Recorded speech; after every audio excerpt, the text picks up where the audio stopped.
उधर बीजेपी प्रत्याशी राव इंद्रजीत सिंह लगातार जनता के बीच पहुंचकर प्रचार कर रहे हैं। गुरुग्राम में आयोजित पंजाबी सम्मेलन में वक्ताओं ने राव इंद्रजीत को ईमानदारी की मिसाल बताते हुए उन्हें अपना पूर्ण समर्थन दिया है।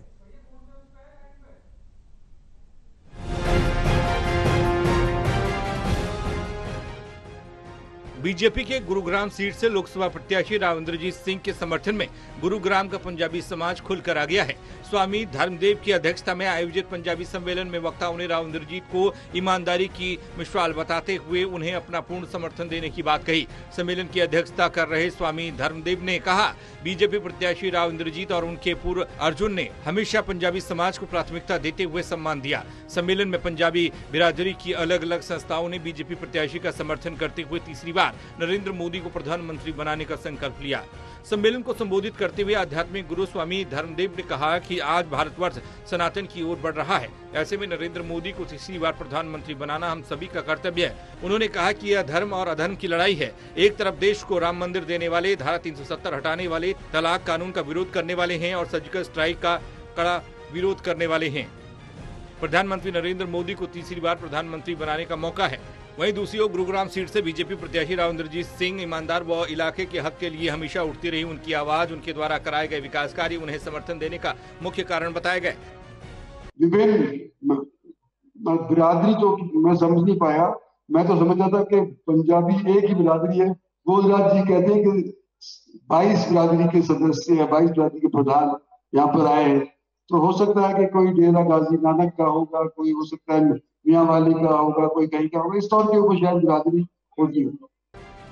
सम्मेलन को संबोधित करते हुए बीजेपी प्रत्याशी राव इंद्रजीत ने कहा कि पंजाबी समाज ने हमेशा ही उन्हें अपना भरपूर समर्थन और आशीर्वाद दिया है। यह समाज बीजेपी के साथ व मेरे से व्यक्तिगत रूप से जुड़ा है। देश प्रदेश के विकास में पंजाबियों का योगदान अमूल्य है। उन्होंने सम्मान और स्वागत के लिए पंजाबी समाज को आभार जताया और कहा कि इंपोर्ट किए गए पार्टी के प्रत्याशी पंजाबियों को बरगलाने की चेष्टा कर रहे हैं, लेकिन समस्त गुरुग्राम क्षेत्र का पंजाबी यह अच्छी तरह जानता है कि उनका भविष्य उनके साथ है। राव इंद्रजीत ने कहा कि आज हरियाणा प्रदेश और खासकर गुरुग्राम जिस मुकाम पर खड़ा है उसमें पंजाबियों के योगदान को भुलाया नहीं जा सकता। पंजाबियों ने गुरुग्राम ही नहीं पूरे प्रदेश के हर छोटे बड़े शहर को संवारने और बनाने में अपना योगदान दिया है। वह किसी कीमत पर नजरअंदाज नहीं किए जा सकते हैं। उन्होंने कहा कि पंजाबियों ने हमेशा ही उन्हें ताकत दी है। उनसे मिली ऊर्जा और हौसले का परिणाम है कि आज गुरुग्राम विश्व के मानचित्र पर चमक रहा है। उन्होंने कहा कि आज कुछ लोग काम के हिमायती होने का दावा करते हैं, जबकि वह इस समाज को केवल वोट समझकर उनका इस्तेमाल करते हैं। पंजाबी यह बात समझ भी चुका है और जान भी चुका है, इसलिए किसी के बहकावे में आना नहीं चाहिए। उन्होंने कहा कि विकसित भारत, विकसित हरियाणा और विकसित गुरुग्राम के लिए 25 मई को एक एक वोट कमल के फूल पर डालकर मोदी जी को तीसरी बार देश के प्रधानमंत्री चुनने में अपना योगदान दीजिए। मैं वोट मांगने से पहले ही आप फैसला कर दिए, ये बहुत बड़ी बात आपने उपकार किया मेरे ऊपर, मेरी पार्टी के ऊपर। आपका बहुत बहुत शुक्रिया। और यहाँ जब मंच से कहा जा रहा था कि राजपूत सभा और राजपूत बिरादरी हमेशा भारतीय जनता पार्टी को सपोर्ट करती आई है। राष्ट्रवाद के अंदर राजपूत सभा से आगे कोई भी नहीं है। राष्ट्रवाद सबसे पहले राजपूत बिरादरी से शुरू होता है और उसके बाद। इस अवसर पर बोधराज सीकरी ने सभा को संबोधित करते हुए कहा कि पंजाबी समाज अपने भले बुरे की पहचान जानता है। पंजाबी समाज बीजेपी के साथ है और रहेगा।